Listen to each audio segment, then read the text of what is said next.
Social media पर देहरादून को crime capital कहा जा रहा है। पुलिस का इकबाल दम तोड़ चुका है। लगातार 15-16 दिनों में पांचवा मर्डर। ये तमाम तरह के सेंटेंसेस, ये समझिए हेडलाइंस से पूरा सोशल मीडिया पटा पड़ा है। ये देहरादून को किसकी नजर लगी है? मुख्यमंत्री जिस अंदाज में बैठक दर बैठक कर रहे हैं, डीजीपी अपने तरीके से बैठक दर बैठक कर रहे हैं, लेकिन उत्तराखंड की कानून व्यवस्था जिस बदतर हालात में है, ऐसा शायद पिछले 25 साल में कभी नहीं रहा होगा। अगर कोई कहे कि इससे भी बुरे हालात किसी ने देखे हैं उत्तराखंड राज्य बनने के बाद, तो मैं उनके साथ चर्चा करना चाहूँगा। वो क्योंकि जिस अंदाज में सिलसिलेवार तरीके से घटनाएं हो रही हैं, ऐसे इलाकों में घटनाएं हो रही हैं, तिब्बती बाजार में, तिब्बती मार्केट के सामने जो सड़क पर जो सरे बाजार मर्डर हुआ अर्जुन शर्मा का, आप समझिए उस दिन सचिवालय में कैबिनेट की बैठक चल रही थी। पुलिस मुख्यालय सचिवालय से महज 1 किलोमीटर की दूरी रही होगी और इस घटना को अंजाम दिया जाता है। उसके बाद ये 11 फरवरी का वाकया, 12 फरवरी को सड़कों पर पुलिस होती है, एक मैसेज दिया जाता है कि पुलिस का इकबाल बुलंद है और जिस तरह उन 2 अपराधियों को पकड़ लिया है, ऐसे ही हालात अब काबू में रहने वाले हैं। लेकिन जिस अंदाज में 13 फरवरी को विक्रम शर्मा, जिसे अब गैंगस्टर बताया जा रहा है, जिस पर बहुत सारे 50 मुकदमे बताए जा रहे हैं, उनका मर्डर हो जाता है। आप कल्पना करिए आम दूनवासी किस भय के माहौल में है, किस तरह के खौफ में है। लेकिन हमें क्या, जब पूरा उत्तराखंड में, खासतौर पर देहरादून में जो हमारे अस्थायी राजधानी भी है, वहाँ कानून व्यवस्था का जब इस तरह का हाल है, तो क्या हमें अपनी पुलिस से, पुलिस प्रशासन से, अपनी सरकार से सवाल करने का हक नहीं है? तो क्या हमें पीछे झांक कर नहीं देखना चाहिए कि उत्तराखंड, खासतौर पर देहरादून, शांत शहर, सुरक्षित शहर, जहां देश विदेश के बच्चे पढ़ने के लिए आते हैं, पेरेंट्स अपने बच्चों को यहाँ इसलिए भेजते हैं कि देहरादून हिंदुस्तान का एक खूबसूरत शहर ही नहीं है, शांत और सुरक्षित शहर भी है। उस शांति को किसकी नज़र लगी है? तो हमें पीछे जाना पड़ेगा। क्या 26 जनवरी 2025 के उस वाक्य को आप भूल गए, जब गणतंत्र दिवस के दिन शाम को तस्वीर आती है रुड़की से कि एक पूर्व विधायक, एक विधायक के कैंप कार्यालय में पहुंच रहे, किस तरह से वहां से फायरिंग का नजर आता है, और फिर अगले दिन तस्वीर आती है कि विधायक हैं वो पूर्व विधायक के पीछे किस तरह से भाग रहे हैं। क्या किया हमने, क्या किया हमारी पुलिस ने? क्या उस दिन उत्तराखंड की कानून व्यवस्था को नजर नहीं लग गई थी? क्या बुरी नजर नहीं लग गई थी? फिर पिछले साल जिस अंदाज में गैंगस्टर विनय त्यागी का जो पुलिस की अभिरक्षा में उस पर फायर होता है और अंततः उसका मौत हो जाती है, वो क्या इशारा करता है? किसान सुखवंत सिंह का सुसाइड क्या हमें द्रवित नहीं कर पाया? क्या हमें झंझोर नहीं पाया? और उसके बाद ये लगातार चापड़ से गुंजन की हत्या हो जाती है, विकासनगर में हत्या हो जाती है प्रीति रावत की, मनीषा तोमर की विकासनगर में हत्या हो जाती है। क्या ये सब हम भूल जाएं? उसके बाद तिब्बती मार्केट का मामला और अब ये विनय शर्मा का मामला, ये क्या इशारा करता है? ये बेहद संवेदनशील मामला है। हर देहरादून वासी खौफ के साए में जी रहा है कि पता नहीं कौन सी खबर निकल करके आ जाएगी। पुलिस के बड़े बड़े दावे आप तस्वीरों में देखते हैं, डीजीपी साहब किस तरह उंगली कर, किसकी तरफ आप उंगली करिए, सब ऑप्टिक्स बंद करिए सर। और मुख्यमंत्री जी भी इसी तरह की तस्वीरें दे रहे हैं। मुख्यमंत्री जी हमारे गृह मंत्री भी हैं। मुख्यमंत्री जी, सवाल है, माफ कीजिएगा, सवाल पूछना पड़ेगा आपसे कि हो क्या रही, कर क्या रही है आपकी पुलिस? अब उसमें नई नई थ्योरी निकाली जा रही है कि मुख्यमंत्री की सरकार को डिस्टेबलाइज करने के लिए किया जा रहा है। भाई किया जा रहा है तो आप अपने जिलों के एसएसपी को बदलिए ना, जो काम नहीं कर पा रहे, जो नकारा है। ये तो आपके हाथ में है। और अगर कोई विरोधी साजिश भी रच रहा तो उसको एक्सपोज कीजिए ना। आम देहरादून शहरवासी तो घबराया हुआ है। इसी मुद्दे पर 2 खास मेहमान, 2 वरिष्ठ पत्रकार भी मेरे साथ, उनसे भी जानेंगे। योगेश कुमार वरिष्ठ पत्रकार मेरे साथ है, पंकज कुशवाल वरिष्ठ पत्रकार मेरे साथ है। अब उनसे भी जानना चाहेंगे। सबसे पहला सवाल मैं पंकज कुशवाल आपसे करना चाहूँगा, ये जो सिलसिलेवार तरीके से 15, 16, 17 दिनों में जो एक के बाद एक 5 मर्डर हुए, खासतौर पर 11 फरवरी को मर्डर होता है सचिवालय के आसपास का इलाका, ये जो 13 फरवरी को मर्डर होता है सचिवालय एसएसपी के निवास के आसपास का मामला, ये कहाँ जा रहे हैं? भले वो गैंगस्टर हो, 50 उस पर मुकदमे, सारी बातें ठीक है। तो एक सवाल ही, अगर वो गैंगस्टर है तो क्या ये देहरादून में गैंगस्टर्स की शरण सतली है कि वो लंबे समय से आप रहिए, आप स्टोन क्रेशर लगाइए, आप कारोबार करिए और आप आला अधिकारियों के साथ फोटो खिंचवाइए और फिर उसको सोशल मीडिया पे वायरल करिए, मेरे सुख दुख के साथी है? क्या मैसेज क्या जा रहा है? ये बड़ा मुश्किल समय है उत्तराखंड पुलिस के सामने। जैसे हम पहले भी कहते थे कि उत्तराखंड पुलिस की साख पर विश्वास पर जो है वो डगमगा गया लोगों के बीच। हाल की जो घटनाएं हुई है उसने पुलिस की साख को बड़ा बट्टा पहुंचाया है, और जो डेंट लगा है उसकी भरपाई तो फिलहाल मुश्किल है, खासकर तब जब आप एक हफ्ते में ही दो इतनी बड़ी घटनाएं हो जाती है। देहरादून जैसे शहर में, जिसे शांत शहर कहा जाता था, जिसे कहते थे कि अपराध के लिहाज से पूरा राज्य ही सबसे सुरक्षित राज्यों में गिना जाता था, वहाँ पर ऐसी घटनाएं हो। और ये पुलिस पर भी सवाल उठाता है कि गैंगस्टर जो पिछले 15-16 सालों से देहरादून में रह रहा है, 2017 में झारखंड पुलिस उसे उठाकर ले जाती है, क्योंकि उसका एक चेला जो बहुत बड़ा माफिया है जमशेदपुर में, उसे पुलिस ने गिरफ्तार किया था। तब पता चला था कि उसका जो बॉस है, गुरु है, वो देहरादून में रह रहा है। और 2017 को झारखंड पुलिस आती है, उसे उठा के ले जाती है। 2021 में वो झारखंड हाई कोर्ट से जमानत पर रिहा होता है। उसके बाद भी वो वापस आता है देहरादून में और अपने काम बदस्तूर जारी रखता है। तो और इसमें तो बड़ा सवाल है कि इतने बड़े कुख्यात अपराधी की ये शरण स्थली बनी हुई थी। वो अपने कामकाज कर रहा था। बताया आज जब सुबह खबर आई थी कि उसके स्टोन क्रशर थे, वो प्रॉपर्टी मार्केट में काम कर रहा था। तो ये बड़ा सवाल है कि जो पुलिस ऑपरेशन काल नेमी के जरिए पुलिस और सरकार ये कहती है कि हम जो फर्जी बाबाओं को पकड़ रहे हैं, हम जो है जो भगवा पहन के फर्जी लोग हैं उनको पकड़ रहे हैं। अगर राजधानी में जहाँ पर पूरा तंत्र है राज्य का, वहाँ पे एक अपराधी इतने सालों से रह रहा है, वो कोई छोटा मोटा नहीं, वो अपराधी नहीं। सामान्य नहीं, वो तो सामान्य तरीके से रहता, जिम जा रहा था वो, जी। कोई वो छुप के नहीं रह रहा था। जिम हाँ। है, सिल्वर सिटी मॉल नहीं, के जिम में मैं जा रहा उसी था, वो पे तो रूटीन लाइफ जी उसी रहा था वो। उसी पे आ रहा हूँ।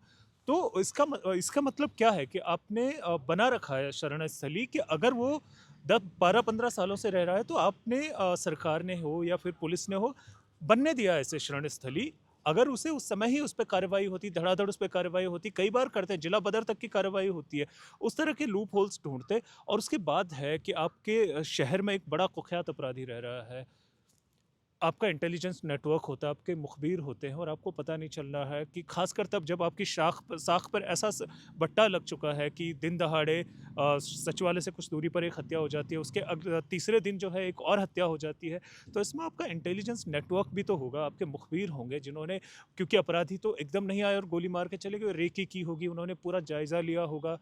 तो इंटेलिजेंस पे भी सवाल है। और पूरी सुरक्षा आम लोगों का, देखिए आम लोग के मन में तो खौफ होगा ही। अगर कोई इस तरह से, कोई सुबह 10:30 बजे जब ज़्यादातर लोग दफ्तर जा रहे होते हैं, स्कूल जा रहे होते हैं, अपने काम पे जा रहे होते हैं, तो ऐसे ही कोई कहीं पे भी किसी को गोली मार दे, तो मैं हमेशा से कहता हूँ कि इस शहर को, इसका शहर के अपराधीकरण को इस तरह से स्वीकार मत कीजिए। मुख्यमंत्री जी से भी अनुरोध है कि पुलिस की साख पर बड़ा अभी बट्टा लगा है, और पुलिस की साख को, पुलिस का जो विश्वास, पुलिस का दम तोड़ रहा है आम लोगों के बीच में, और जो आप कह रहे थे पुलिस का इकबाल है, उसे बुलंद करने के लिए अभी भी समय है। उस इकबाल को बुलंद कीजिए, फेंटना शुरू कीजिए। जहाँ पे लगता है कि जो काम नहीं कर रहा है, बिठा दीजिए। जहाँ लगता है कि जो योग्य अफसर है, इसे होना चाहिए, या फिर जो उन अफसरों को जो तैनात है, उनके साथ फीडबैक लिखिए कि आखिर ऐसा क्यों, इतने लूप होल्स बन गए हैं, कि इंटेलिजेंस क्यों फेल्योर हो रहा है, मुखबिर तंत्र क्यों फेल्योर हो रहा है, कि कोई भी किसी को भी गोली मार के चला जा रहा है। अब मुख्यमंत्री को खुद कमान लेनी पड़ेगी। जैसे आपने भी कहा था कि सोशल मीडिया पे कहा जा रहा है कि मुख्यमंत्री के खिलाफ साजिश है। अगर साजिश भी है तो मुख्यमंत्री खुद अपने हाथों में अब कमान ले। सिर्फ ये वाले इस पॉइंट पे हम चर्चा करेंगे, क्योंकि मुख्यमंत्री जी को कमान लेनी पड़ेगी, वो प्रदेश के मुखिया भी हैं और गृह मंत्रालय भी उन्हीं के अंडर में है। मैं योगेश का एक कमेंट लेकर के फिर आपके पास आता हूँ। योगेश, जब ये आज जो ये मर्डर हुआ, इसकी जानकारी जब मुझे मिली, तो मैं एक प्रिंट आउट निकलवाने के लिए एक दुकान पे खड़ा था, और आप कल्पना करिए कि उस दुकान पे लोग सहमे हुए बातें कर रहे थे कि अरे सुनानी सिल्वर सिटी में एक मर्डर हो गया। ये हालात हैं कि परसों एक मर्डर होता है सरे बाजार, उसके बाद कल पुलिस निकल करके वो अपराधी पकड़े गए, ठीक बात है, बहुत अच्छी बात, उसके लिए पुलिस की तारीफ है, आपने उनको रिकॉर्ड समय में पकड़ लिया आप। लेकिन उसके बाद आप कल पूरा गश्त करते हैं, पूरा शहर में माहौल बनते हैं, पूरा भौकाल दिखाया जाता है कि भाई हमारा इकबाल बुलंद है। लेकिन उन अपराधियों खुला चैलेंज देखिए कि कल आप सड़कों पे उतरे हुए थे, उन्होंने आज 24 घंटे के भीतर उन्होंने डंके की चोट पे एसएसपी के निवास से मात्र 500 मीटर की दूरी पे अपना काम करके निकल गए। देखिए, मेरा ये मानना है कि उत्तराखंड जितना शांत, या देहरादून जितना शांत राज्य, या जितना देहरादून जितना शांत सिटी था, उसके साथ साथ एक पुलिस के जो लॉ एंड ऑर्डर का ये जो एकदम डिरेल हो रखा है, ये परसेप्शन बाहर के जितने भी इकोसिस्टम है शार्प शूटर्स का, उनको क्लियर कट पता चलेगा कि देहरादून में कोई भी काम कर सकते हैं, हम शूटिंग का कर सकते हैं, आप देखिए जिस तरह से ये वाला हुआ था शूटिंग, तिब्बतन मार्केट वाला, ये सुबह का टाइम था, जो आदमी था वो अपना टेनिस खेलने आया था, वापस आया, उन्होंने रेकी करी और बड़े आराम से उन्होंने स्कूटी पे उसको फायर करा और स्कूटी लेके चलते बने। स्कूटी स्पॉट हुआ, अरेस्ट हुआ, पकड़े गए, वो एक अलग मसला है। लेकिन आप उनका वो देखिए कि कितना उन्हें उत्साह था और कितना वो कॉन्फिडेंट थे कि हम मारेंगे और मार के निकल भी जाएंगे। अब यही बात इधर आ जी, आज सुबह की आ गई, चाहे वो कुख्यात आतंकवादी था, गैंगस्टर था, जो भी था, लेकिन जो ये शार्प शूटर थे वो कितने कॉन्फिडेंट थे कि हम आएंगे, हम रेकी करेंगे यहाँ, इस तरह से जाके ये गोली मारेंगे, उसके बाद हम खो जाएंगे शहर में। पकड़े गए तो ठीक है, लेकिन हमने ये काम हम कर सकते हैं। ये जो एक ब्रांडिंग हो रही है उत्तराखंड की फॉर शार्प शूटर्स, चाहे वो वेस्टर्न यूपी के हों, चाहे ईस्टर्न यूपी के हों, चाहे दिल्ली के हों, ये बड़ा डेंजरस है। ये बता रहा है कि यानी उत्तराखंड की जो पुलिसिंग का जो पूरा सिस्टम है वो पूरा फेल हो गया है। यहाँ कोई पुलिसिंग नहीं हो रही है। और स्पेशल जितना भी आप देखिए, स्पेशली ये सारे काम हो रहे हैं प्लेन्स के रेंज में, चाहे उधम सिंह नगर है, चाहे हरिद्वार है, चाहे अपना देहरादून है।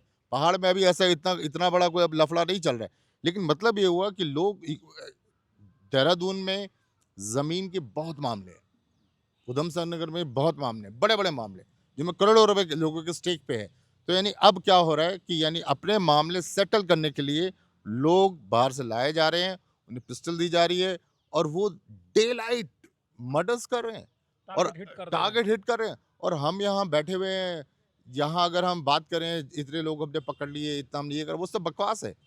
आप देखिए विनय त्यागी वाला जब इंसिडेंट हुआ था उसमें, उसी पे मैं योगेश आ रहा हूँ कि ये सिर्फ देहरादून का मसला नहीं, हरिद्वार में जो पिछले साल दिसंबर में विनय त्यागी कुख्यात अपराधी गैंगस्टर है, वो पुलिस की अभिरक्षा में है, उसको शूट कर देते हैं, 2 शार्प शूटर कर देते हैं, वहां से किसी बड़े पुलिस के आला अधिकारी का कॉलर पे डस्ट भी नहीं आया, बाल भी बांका होना तो बहुत दूर की बात है। देखिए ये जो सबसे बड़ी बात है, जो त्यागी वाला जो शूट आउट था, उससे जो एक लार्जर इकोसिस्टम था शार्प शूटर्स का, उनको एकदम बहुत बड़ा वो मिला है कि अच्छा, यानी कि इतना कुछ करा जा सकता है देहरादून में या उत्तराखंड में, तो क्यों ना सुपारी ली जाए फटाफट।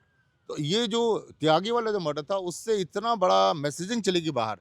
हमारी पुलिसिंग तो खैर एक्सपोज होएगी कि हम एक कुख्यात अपराधी को अपने मतलब एस्कॉर्ट करके कस्टडी में लेके उसको लेके आ रहे हैं कोर्ट, वो उसको वहीं मार ले जा रहा है। ये तो मतलब बिल्कुल 90s का जो एकदम शार्प शूटर्स का कॉन्ट्रैक्ट किलिंग का स्टाइल था बॉम्बे में, ये तो बिल्कुल वैसा ही हो रहा है। और जिस तरह से बेखौफ हो रखे हैं, कल एक इंसिडेंट हुआ है, उसके बाद दोबारा इंसिडेंट हुआ है।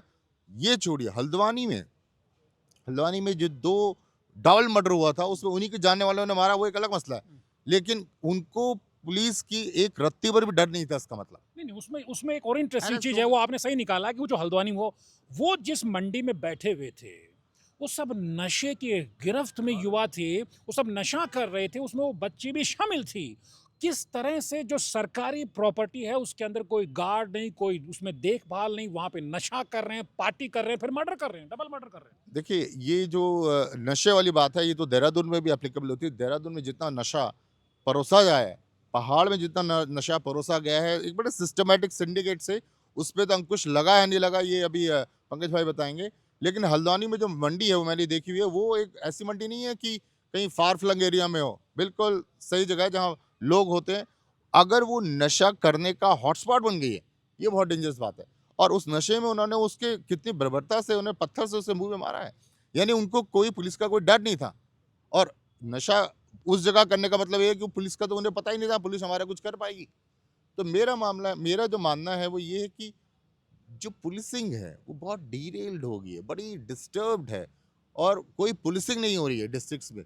मुख्यमंत्री खुद होम मिनिस्टर हैं, उनको चाहिए कि इस पे एक्शन लेना चाहिए। अब हम इस मुद्दे पे आते हैं जो सवाल उठाया जा रहा है, क्योंकि ये भी एक पक्ष हो सकता है, छोटा राज्य है, पार्टियों के भीतर राजनीतिक महत्वाकांक्षाएं होती हैं, बुरी बात भी नहीं है, लेकिन इस थ्योरी को भी फ्लोट किया जा रहा है सोशल मीडिया में कि साहब ऐसा भी तो हो सकता है कि जो मुख्यमंत्री के विरोधी हैं वो इस तरह के शूट आउट करा करके मुख्यमंत्री को कुर्सी से हटवाना चाहते हैं। पंकज भाई, होने को तो कुछ भी हो सकता है, एक माँ अपने बेटे को मरवा सकती प्रॉपर्टी के लिए, तो कुछ भी हो सकता है, लेकिन क्या जब आपको इस तरह की आशंकाएं भी हैं, एसएसपीज को आप डिप्यूट करते हैं, डीएसपीज को आप डिप्यूट करते हैं, पुलिस तो आप डिप्यूट कर रहे हैं, जिले के डीएम्स को आप डिप्यूट करते हैं, क्या ये थ्योरी आपके को हजम करने के लिए लग रही है कि भाई चूंकि मुख्यमंत्री को हटाना है, सरकार को डिस्टेबलाइज करना है, इसलिए मर्डर एक के बाद एक करवाए जा रहे हैं? ये क्या है? देखिए, आमतौर पर राजनीति में अगर किसी को थोड़ा सा अस्थिर करना है तो और भी तरीके होते हैं। जैसे हमने अलग अलग राज्यों में देखा है, कानून व्यवस्थाओं को अलग तरह से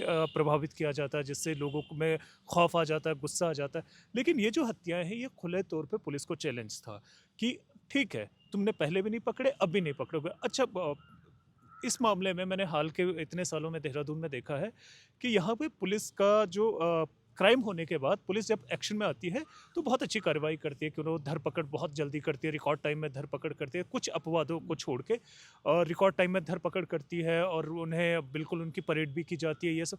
पर उसके बावजूद भी अगर खौफ नहीं है, कोई भी आके आ रहा है और पहले दिन हत्या हो रही है, अगले दिन जैसे आपने कहा था कि एक पुलिस गश्त पे निकलती है एसएसपी के साथ, और उसके अगले दिन फिर एक हत्या हो जाती है, तो उसका मतलब खुले तौर पे ये चैलेंज पुलिस को है। क्योंकि शर्तिया तौर पे जब जब एसएसपी सड़कों पे उतरे हुए थे अपनी टीम को लेकर के, तो आप ये मानिए कि वो क्रिमिनल्स इसी शहर में कहीं शरण लिए हुए थे, उनको पता था कि हमें अपने टारगेट को अगले दिन सुबह हिट करना है।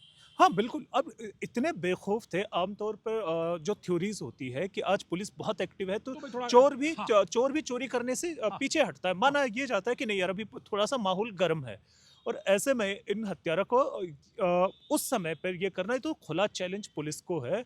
खुला चैलेंज, भले ही इसमें मैं पॉलिटिकल एंगल कहीं नहीं देखता हूँ, स्पेशली इसलिए नहीं देखता हूँ कि ये पूरी तरह से एक गैंगस्टर कानून की व्यवस्था आपसी को हाँ, और यस, आपसी अदावत का मामला था। हाँ, जो हाल ही में जो घटनाएं हुई, अगर उनको भी आप देखें तो कुछ फैमिली डिस्प्यूट थे, हाँ, कुछ वो properties लव किसी बार लस्ट के, रिवेंज वाले वो थे, तो उसमें पॉलिटिकल कहीं नहीं घुसता है। पॉलिटिकल को आप अगर देखेंगे तो पॉलिटिकल यहाँ बहुत सारे मसले हो रहे हैं, जिनके जब वजह से, जिनको आप कह सकते हैं कि मुख्यमंत्री को अस्थिर करने की कोशिश, साजिशें हो रही है, या फिर उनका जो एक ऐसा तंत्र साथ साथ चल रहा है, वो हमेशा होता है। ये उत्तराखंड में नया नहीं है, उन्हें एक अभी ऐसी पर ये तो खुले तौर पे पुलिस को चैलेंज था ना कि ठीक है, आप अब पहले दिन पूरी तरह से सक्रिय दिखे, हम तब भी मारेंगे। ये जैसे गैंग्स ऑफ वसेपुर एक फिल्म आई थी ना, उस स्टाइल में कि ठीक है, क्या कर लोगे, पकड़ ही तो लोगे, 4 दिन जेल में रह लेंगे, आ जाएंगे। तो ये वाला फिर ये भी उठा। और दूसरा एक और चीज़ हो रही है कि जो ये यूपी पुलिस का पैटर्न है ना, जो इसको कॉपी करने की कोशिश की जा रही है, ये कई बार मुश्किल भी, ऑपरेशन लंगड़ा हो या आपने विनय त्यागी की बात की थी, विनय त्यागी का शूट आउट बिल्कुल अतीक अहमद वाले स्टाइल में हुआ था। हो सकता है कि पुलिस को ये उम्मीद रही हो कि या सरकार को ये उम्मीद रही हो कि हमें भी उसी तरह से अप्रिशिएट किया गया कि एक बड़ा गैंगस्टर जो है वो इस तरह से निपट गया, या मतलब लोग ये अप्रिशिएट करें। क्योंकि ये यहाँ पे हम ये भूल जाते हैं कि उत्तराखंड की बहुसंख्या आबादी का अपराध से कोई लेना देना नहीं है ना, वो अपराधियों की कहानियां सुन के फैसिनेट होती है कि हाँ, इतना बड़ा अपराधी है, इसका रोला है, बड़ी गाड़ी, उनका कोई नहीं। तो विनय त्यागी मरा तो उत्तराखंड के लोगों को बड़ा फर्क नहीं पड़ा। हाँ, ये जरूर उनमें नेगेटिव मैसेज गया कि यार पुलिस की कस्टडी में मार दिया, या ये मरा, हम इसको भले ही कहें, मैंने भी लिखा कि बड़ा गैंगस्टर था, मारा गया, गैंगस्टर था, गैंगस्टर की मौत मरा, जो इसने किया उसी। बट सवाल ये होता है कि अगर शहर के बीचों बीच सुबह मार रहे हो तो आम लोगों में एक डर बैठता है, आम यस, लोगों में मैं अपनी उसी डर सुरक्षा की के, बात कर रहा हूँ, वही जी मेरा मुद्दा है। जी, वो अपनी सुरक्षा की लगता है। जैसे योगेश भाई ने कहा था कि जमीन के डिस्प्यूट है, छोटे बड़े डिस्प्यूट है, अगर ऐसा लगने लग गया, कोई भी सुपारी किलर आपको कांटेक्ट करता है कि भाई साहब मैं आपका काम निपटा दूंगा, कि देहरादून में तब कॉमन है, फिर आप हैबिचुअल हो जाते हैं। अब 2 दिन में 2 हत्याएं देख रहे हैं, कॉन्ट्रैक्ट किलिंग देख रहे हैं, 3 दिनों के भीतर 2 कॉन्ट्रैक्ट किलिंग देख रहे हैं।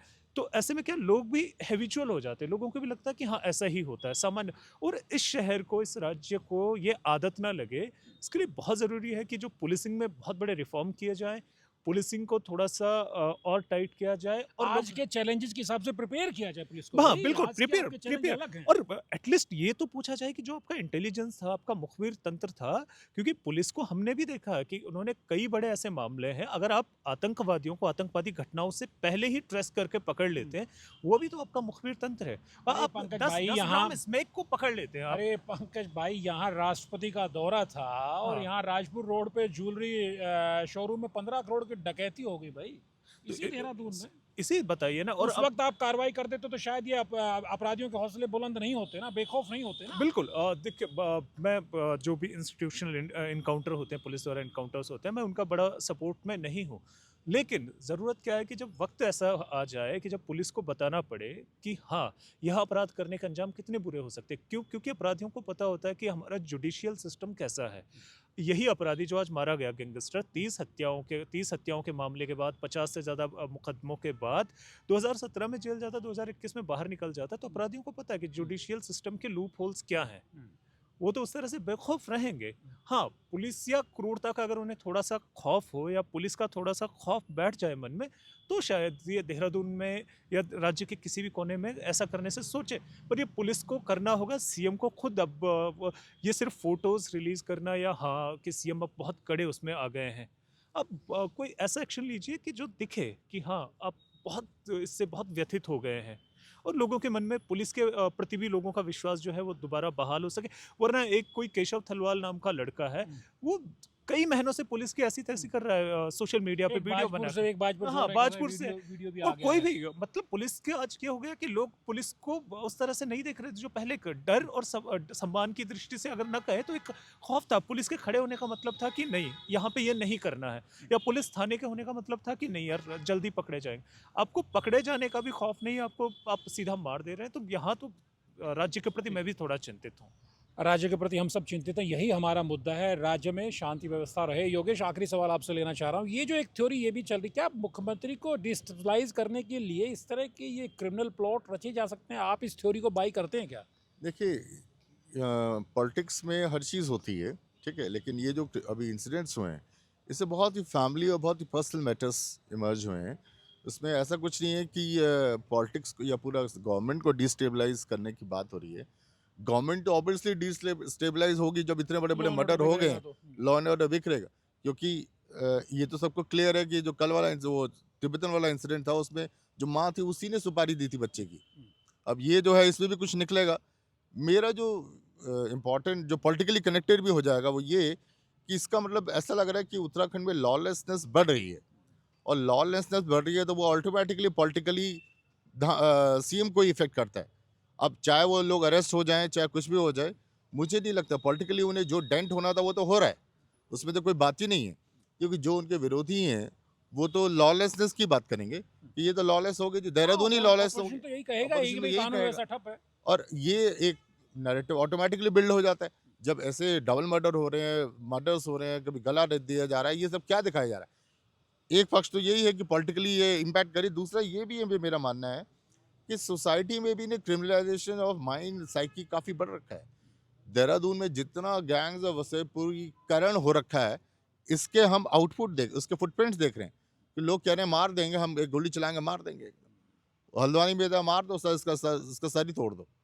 तो ये जो एक, जैसे मैं बोलता हूँ, मेरी थ्योरी है गैंग्स ऑफ वसेपुर सिंड्रोम, जिससे क्राइम को इतना ज़्यादा ग्लैमराइज करा उस मूवी ने, उस सीरीज़ ने इतना ज़्यादा ग्लैमराइज करा कि इतना इंस्पायरिंग बना दिया कि लोग खुद ही कह रहे हैं तमंचा तो मैं मिलेगा, पत्थर तो मैं मिलेगा, मार दो साले किसी को, पुलिस किसी का कुछ नहीं करती है। तो ये जो एक क्या नाम है मतलब माइंडसेट हो रहा है, क्रिमिनल माइंडसेट हो रहा है, जो इकोसिस्टम है, क्रिमिनल इकोसिस्टम है, उसमें वो अपग्रेड आ गया एकदम। जिन्होंने सिर्फ मोलेस्टेशन या ईवी-टीजिंग में अरेस्ट होना था, उन्होंने तमंचा उठा लिया। नहीं, मुख्यमंत्री के लिए बहुत अलर्ट होने का वक्त है। मुख्यमंत्री के लिए तो इतना अलर्ट होने का वक्त है कि उन्हें खुद थाना कचहरी में खुद जाके देख के आना चाहिए कि हो क्या रहा है। और मेरा मानना है this is the right time, absolutely right time कि वो एसएसपीज़ को चेंज करें, ट्रांसफर्स करें और उनको टारगेट्स दे दें कि भाई इतने लोग हमें अरेस्ट चाहिए, टारगेट सेट कर दिए जाएं। और ये अगर नहीं करेंगे तो मेरे ख्याल से जो ये परसेप्शन है वो आम आदमी तक पहुंचेगा। जैसे आपने बोला कितना सहमा हुआ है आज आम आदमी, आप समझ सकते हैं। कुल मिलाकर के बेहद संवेदनशील हालात हैं, और ये मुख्यमंत्री को, चूँकि वो गृह मंत्री भी हैं, उनको समझना पड़ेगा। बाकी कोई एक्सक्यूजेज स्थान नहीं ले सकते हैं, विकल्प नहीं बन सकते हैं। लॉ एंड ऑर्डर जब मेंटेन होगा तो हम ही आपके मुख्यमंत्री जी जयकारे करेंगे, हम ही तो आपको धाकड़ धामी कहते हैं ना। लेकिन जब राजपुर रोड पे गैंगस्टर ही सही, लेकिन अगर दूसरे गैंग वॉर हो जाएगा तो लॉ एंड ऑर्डर पे सवाल उठेगा। गैंगस्टर था तो यहाँ क्यों छुपा हुआ था, और दूसरे गैंगस्टर गैंग वॉर करने के लिए आए तो वो कैसे आ गए, हमारी पुलिस क्या कर रही थी। हमारे तो बॉर्डर गिनती के हैं भाई, हमको पता है कौन हरिद्वार साइड से एंट्री कर सकता है, कौन विकास नगर साइड से एंट्री कर सकता है, हमें सब पता है। हमारे यहाँ से तो कोई बच के भाग भी नहीं सकता। अगर हमारी पुलिस अगर मुस्तैद और चौकन्ना होगी तो हो ही नहीं सकता कि कोई गैंगस्टर या घुस गया और उसने अगर किसी अपराध को अंजाम दिया तो निकल जाएगा। तो कहीं ना कहीं आपकी पुलिसिंग में, आपके पुलिस के सिस्टम में कुछ बहुत बड़ा लूपहोल है, उसको मुख्यमंत्री जी आपको, डीजीपी साहब आपको एड्रेस करना पड़ेगा। फोटोबाजी से आगे बढ़ के अब ग्राउंड पे कुछ दिखाना पड़ेगा ताकि हम भी आपकी तारीफ कर सकें, वरना सवाल इस तरह से लगातार उठाए जाएंगे। तनुज अड्डा के वीडियोज़ को लाइक कीजिए, शेयर कीजिए और चैनल सब्सक्राइब करिए और ख़ास तौर पे कमेंट करके बताइए कि जिस तरह के हालात बने हुए हैं उस पर आपकी क्या राय है। नमस्कार।